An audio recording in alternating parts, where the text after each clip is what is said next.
So yan, magandang gabi sa inyong lahat at nandito tayo ngayon sa Manong Shanks.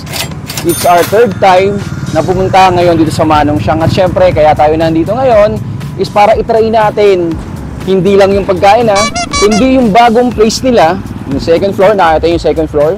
Yun yung bagong place na pupuntahan natin at syempre itatry natin kung gaano ba karami yung kayang i-cater ng Manong Shanks in terms of amenities at sa location nila. Pansin nyo, may mga renovation sa loob, may mga nabago, may nadadagdag table, yung area nila. Sabi daw sa akin pwedeng i-cater yung 20 to 30 persons for a limited time na talagang sobrang lamig din at aircon talaga. At di kayo magsisisi pag kumakain kayo. So ngayon, check natin dito sa Manong Shanks.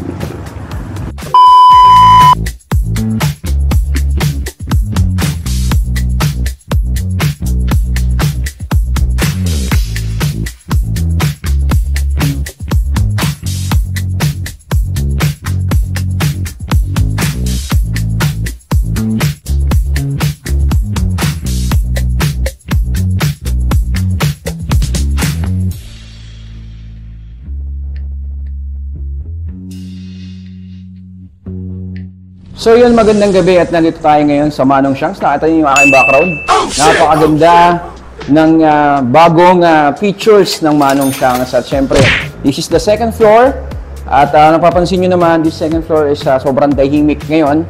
Kasi talagang itong second floor is room for reservation. Kunwari may mga meetings kayo or something na pwede nyo ganapin dito sa Manong Shanks. Mga tropa event, barkada event, dito lang. For a limited time, 2 to 3 hours, I think, yung pinaka-maximum nila. Pwede kayo mag-stay dito at kumain. No? So, order lang kayo dito sa Manong Shanks. At talaga namang legit at masarap ang pagkain dito sa Manong Shanks. So sa mga katropa natin, mga ka-idol natin, at yung sinasabi ko, it's our third time na kumain dito sa Manong Shanks. Ay, syempre, uulit-ulitin natin yan dahil yung sarap, yung tastiness daw basta lahat, anything about the food, kasi naman tayo food vlogger ever since, pero yung sarap ng pagkain talaga dito sa Manong Shanks is talaga the best. Idol, mga kapwa Corsenyan, mga taga Santa Rosa at even hindi sa Santa Rosa na aabutin ng video na to, sugudin nyo na tong Manong Shanks. Dito lang yan sa Garden Villas, Spinal Road kung tawagin. And search nyo lang Manong Shanks sa Google, ipipin natin sa description at makikita nyo na hindi kayo talaga niloloko ng vlog na to. Yun lamang guys, maraming salamat. Kakain tayo at nakahain na yung pagkain natin. Thank you Manong Shanks sa talagang the best and quality food na sinaserve nyo. And talaga yung customer satisfaction and the way they serve talagang sobrang quality at napaka-accommodating. Yun lamang guys, try na natin dito sa second floor at kakain tayo. At syempre, yung favorite nating vegetable okoy ay nandito. No. Maraming salamat sa inyo. Kain tayo ngayon.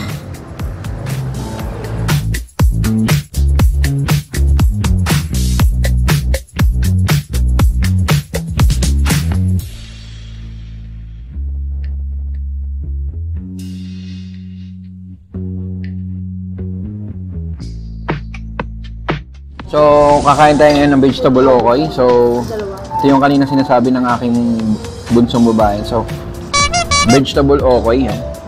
Siyempre, kailangan i-dip nyo yan sa suka. And, ito nga. Oh, shit! Oh, shit! Wow! Bebes talaga ang vegetable okoy dito.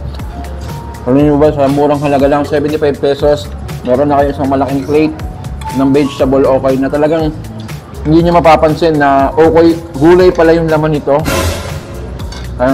Nope! At yung suka, ang sarap yung suka nila. Manamis-namis.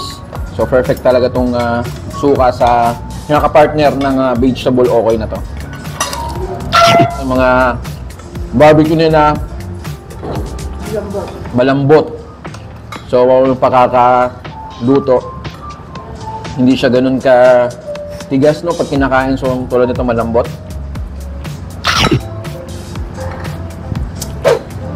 Ang sarap.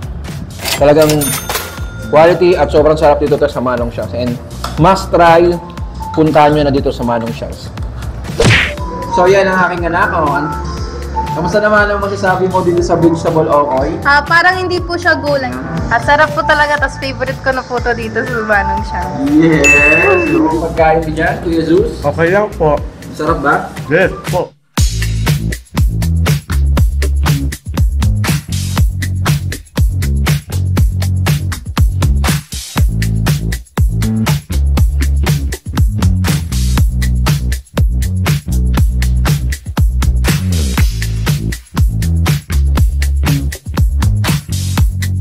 Yan. Ito po yung, ako po si Casey Tin. Ako dito po ako nagtrabaho sa Manong Siyang's Restaurant. Yan. Yan, dito po kami ngayon sa second floor ng Manong Siyang's. Ngayon po ay open na po ngayon yung second floor namin. Pwede na po kayo pumunta, mag-dine in, family, group, dalawa, couple, pwede po anytime, pwede po open po kami ng 10 a.m. to 11 a.m. to 10 p.m. po kami open po dito sa Manong Siyang's Restaurant. Then yun, mag-enjoy po kayo dito, pumunta lang po kayo at relax and good food and nice service to your dining po. Yan. Yan. Thank you po. God bless. Adios.